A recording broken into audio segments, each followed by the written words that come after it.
இந்த சுக்கிர பயிற்சி பலன்களால் யாருக்கு என்னெல்லாம் நடக்கப் போகிறது? இந்த சுக்கிரமூர்த்தி சுபமிக ஈவாய் வக்கரமின்றி வரமிகத் தருள்வாய் வெள்ளி சுக்கிர வித்தக வேந்தே அள்ளி கொடுப்பாய் அடியார் கருளே. சார், சுக்கிரன் உலகத்தில் மிக முக்கியமான ஒரு கிரகங்களில் ஒரு கிரகமாக இருக்கிறார். நல்லா புரிஞ்சுக்கணும். காரணம் என்ன என்றால், இந்த சுக்கிரன் தான் ஒரு ஆடம்பரத்தன்மையை உண்டாக்கக்கூடியவர். இந்த சுக்கிரன் தான். ஒரு சென்டடிச்சமா சீனா போட்டமா அது சுக்கிரன் தான். இந்த சுக்கிரன் தான் காதலை உண்டு பண்ணக்கூடிய கடவுள். குடும்பத்தில் ஒற்றுமைகளை ஏற்படுத்துவது, மீடியா, புகழ், பெயர், கௌரவம், இசை, ரசனை போன்ற அத்தனை விஷயமும் சுக்கிரன் இல்லாமல் ஒன்றும் கிடையாது. சுக்கிரன் இருந்தால் தான் இந்த உலகத்தின் மேலே உங்களுக்கு ஒரு ஒட்டுதல் வரும். சுக்கிரன் இல்லைன்னா இந்த உலகமே உங்களுக்கு போர் அடிச்சு போயிடும். ஸோ அப்போ அந்த சுக்கிர பகவானுடைய பயிற்சி என்பது மிக தவிர்க்க முடியாத ஒரு விஷயமாக கருதப்படுகிறது. வகையிலே கும்பராசியில் இருக்கக்கூடிய சுக்கிர பகவான் மீனராசிக்கு எழுந்தருளுகிறார். மீனராசிக்கு செல்லும் சுக்கிர பகவானால் யாருக்கெல்லாம் என்ன நன்மைகள் ஏற்பட போகிறது, எந்தெந்த ராசிக்காரங்கள்லாம் குழந்தை பெற்றுக்க போகிறீங்க, யார் யாரெல்லாம் லவ் பண்ண போகிறீங்க, யார் யாரெல்லாம் இல்லற வாழ்க்கையில் இனிமையாக சந்தோஷமாக இருக்க போகிறீங்க போன்ற பலன்கள் எல்லாம் நாம் பார்க்கவிருக்கிறோம். அவ்வகையிலே கும்பராசிக்காரர்களுக்கெல்லாம் இந்த சுக்கிர பயிற்சி என்ன தரப்போகிறது? கும்பராசிக்காரர்களுக்கு சுக்கிரன் 4-9 குடையவன். 4-9 குடையவன் உச்சம் பெற்று 2ஆம் வீட்டிற்கு வருகிறான். கும்பராசிக்காரர்களுக்கு 2ஆம் வீடு என்பது என்ன அப்படிங்கிறத முதல்ல பார்க்கணும். பணம் சம்பந்தப்பட்ட விஷயங்கள். அந்த பணம் சம்பந்தப்பட்ட விஷயத்தில் 4-9 கூடியவன் உச்சம் பெற்று 2ஆம் வீட்டுக்கு வந்தால் என்ன ஆகும் அப்படின்னா, ஒரு கிரகம் உச்சம் பெறுவது என்பது தன்னுடைய மேக்சிமம் அவுட்புட்டை கொடுக்கறது தான் உச்சம்னு பேர். இப்போ 4 கூடியவன் உச்சம் பெற்று 2ஆம் வீட்டுக்கு வருகிறான் என்றால் என்ன ஆகும் அப்படின்னா, 4ங்கிறது வீடு மாடு மனை, 4ங்கிறது சுகஸ்தானம், 4ங்கிறது கற்பு, 4ங்கிறது கௌரவம் மரியாதை. இது எல்லாம் உச்சம் பெற்று 2ஆம் இடத்துக்கு வருகிறது. 2ஆம் இடம் என்பது என்ன அப்படின்னா குடும்பஸ்தானம். அந்த குடும்பஸ்தானத்தில் உச்சம் பெற்று கௌரவமாக இருக்கக்கூடியது வருகிறது. அப்போது உங்கள் குடும்பத்தில் உங்கள் மேலே உங்களுக்கு ஒரு மரியாதை வரும். எல்லாருக்கும் நல்ல வேலை செய்கிறீங்க அப்படின்னா இளமை உங்கள் கூட ஒட்டிக்கும். நல்ல வேலை செஞ்சு பாருங்கள். நான் செய்கிற வேலையை சின்சியராக செய்யுங்க, உங்கள் உடம்புல இளமை வந்துடும். இளமைங்கிறது யாருக்கு வரும்? ஒரு மம்முட்டை எடுக்கிறீங்க, ஒரு குழியை தோண்டிட்டு தான் வெப்பனை உட்காந்து ஒர்க் பண்ணுங்க. அந்த இளமை எப்படி வருது உங்கள் கையில் வருதுன்னு பாருங்கள். அந்த பலமும் தெம்பும் வந்துடும். அந்த மாதிரி நல்ல வேலை செய்கிறவனுக்கு இளமை. அப்போ 4 கூடியவன் 2ஆம் வீட்டில் வரும்பொழுது, என் வேலை நான் கரெக்டாகிறேன், இங்கே பாருங்கள் என்ன வேணால் சொல்லிக்க, காலைல நான் எந்திரிச்சேன், நைட்டு இவ்வளோ நேரத்தில் படுக்கிறேன், ஒரு நாளைக்கு இவ்வளோ நேரம் வேலை செய்கிறேன். சார், நீங்கள் சொன்னால் நம்ப மாட்டீங்க. நான் ராம்ஜி, நான் சொல்லுகிறேன், ஒரு நாளில் 20 மணி நேரம் வேலை செய்கிறேன், 4 மணி நேரம் தூங்குகிறேன். இது சொல்கிறதுல எனக்கு எந்த பக்கமும் கிடையாது. நல்லா வேலை செய்யுங்க, உங்களுடைய ஆட்டோமேட்டிக்காக உங்கள் மனசும் உடம்பும் இளமையாயிடும். நிறைய பேர் நினைப்பான், நிறைய வேலை செஞ்சுட்டே இருந்தால் சீக்கிரமாக மூப்படைஞ்சிருவாங்க, வயசு. யாவன் சொன்னான், வெட்டி பயலுக்கு தான் வயசாகும், வேலை செஞ்சுட்டே இருக்கிறவனுக்கு வயசே ஆகாது. வேலை செய்யலைன்னா பைத்தியம் முடிச்ச மாதிரி ஆகிடும். ஐயோ என்னடா வேலை இல்லையேன்னு ஆகிடும். ஸோ அப்போது அந்த வேலைக்கு அவ்வளோ ஒரு பவர் உண்டு. 4-9 கூடிய சுக்கிர பகவான் உச்சம் பெற்று 2ஆம் வீட்டிற்கு வருகிறார். அப்பொழுது வீடு மாடு மனை, உயர்கல்வி, உயர் பதவி அத்தனையும் உங்களுக்கு வரும். 1 9 கூடியவனும் உச்சமாவதால் உங்களுடைய அப்பா வழி சொந்தங்கள், அப்பாவால் கிடைக்கக்கூடிய நன்மைகள், அதேமாதிரி தூரதேசம், பக்கத்து நாடு, இங்கேருந்து பிழைக்க முடியல, கர்நாடகாவில் என்ன வேலைக்கு கூப்பிட்டாங்க, ஆந்திராவில் என்ன வேலைக்கு கூப்பிட்டாங்க, தெலுங்கானாவில் வேலைக்கு கூப்பிட்டாங்க, அது போல் விஷயங்கள். இங்கே எனக்கு ஒரு கேன்டீன் வச்சுருக்கேன், இங்கே எனக்கு சப்ளை பண்ணுறதுக்கு காரம் மிளகா கிடைக்கல, என்ன செய்கிறது? ராஜமுந்திரியிலேருந்து இறக்குறேன் சின்ன சின்ன மிளகா, அங்கேருந்து நான் டவுன்லோட் பண்ணி அந்த மிளகா வச்சு இங்கே சமைச்சு அதில் ஒரு லாபம் பார்க்குறேன். இந்த மாதிரி வெளி மாநில தொடர்புனால் கிடைக்கக்கூடிய லாபங்கள். இங்கே எந்த பொருள் விலை ரொம்ப அதிகமோ அது அந்த ஊரில் விலை ரொம்ப கம்மி.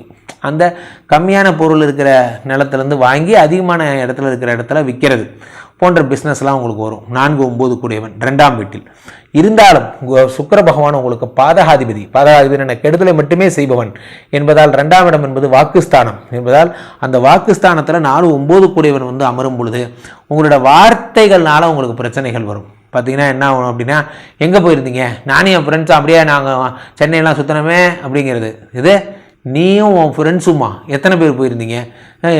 எத்தனை பேர்னா நானும் நம்ம சதீஷும் மட்டும்தான். அப்புறம் நானும் என் ஃப்ரெண்ட்ஸுன்னு ப்ளூரலில் சொன்னேன், நிறைய பேரை சொன்னேன், வேறு யாரெல்லாம் வந்தாங்க?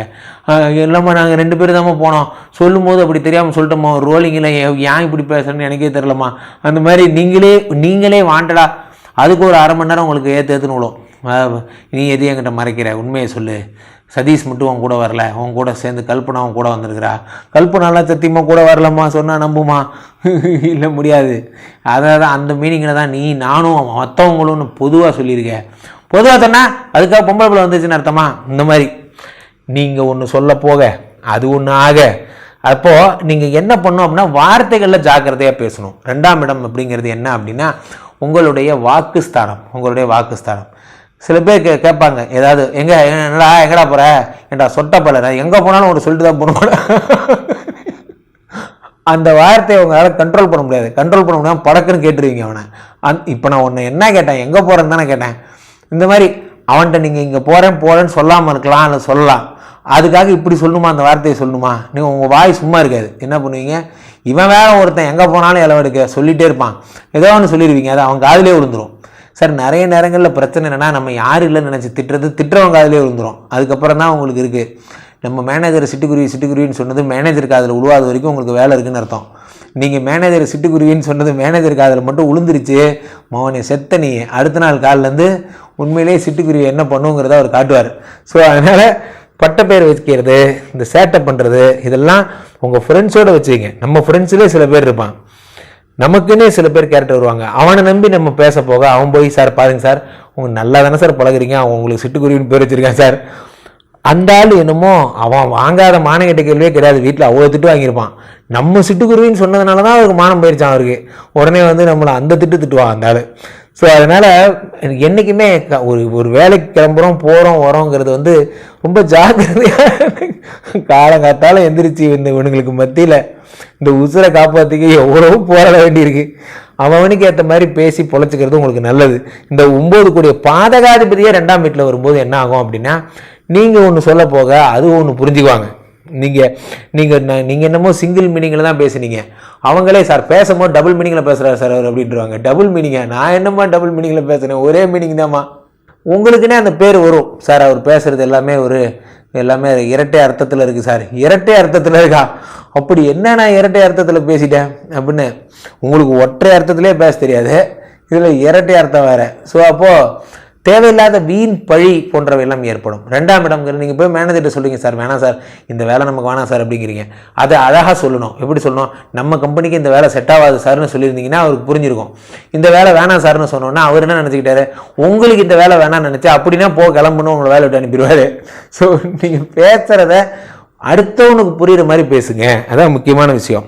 ஸோ அப்போது இந்த 2ஆம் வீட்டிலே 2ங்கிறது தனஸ்தானம். தனஸ்தானத்தில் பாதகாதிபதி இருக்கும்போது உங்கள் பணத்தை நீங்கள் தான் பத்திரமா பார்த்துக்கணும். நீங்கள் சில பேர் என்ன பண்ணுவாங்க, நான் அவனுக்கு மொய் வச்சா பதிலுக்கு எனக்கு மொய் வைப்பான், நீங்களாம் நினச்சிக்கிறது. அவன் சொன்னால் நான் வைக்கிறேன்னு நீங்கள் வைக்கும்போது சந்தோஷமாக வாங்கிப்பான். பதிலுக்கு அவன் நீங்கள் ஒரு 50,000 மொய் வச்சுருக்கீங்க, பதிலுக்கு ஒரு 500 வச்சுட்டு சாரி வாப்பில் பொண்ணு வைக்கிற இடத்துல பூ வைக்கக்கூடாதுன்னு சொல்லுவாங்க. அந்த மாதிரி இந்த 500 50,000 நினச்சிக்கன்னு கொடுத்துருவா. 500 50,000 நினச்சிக்கிறதா, நான் இந்த மொய் விருந்து வச்சதே காசு வாங்குறான்டா.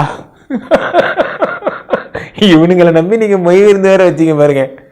அந்த மாதிரி நிறைய பேர் என்ன பண்ணுவாங்க, அது வைக்காமல் இருந்திருந்தா இன்னொரு 1 லட்சம் மிச்சமாயிருக்கும்.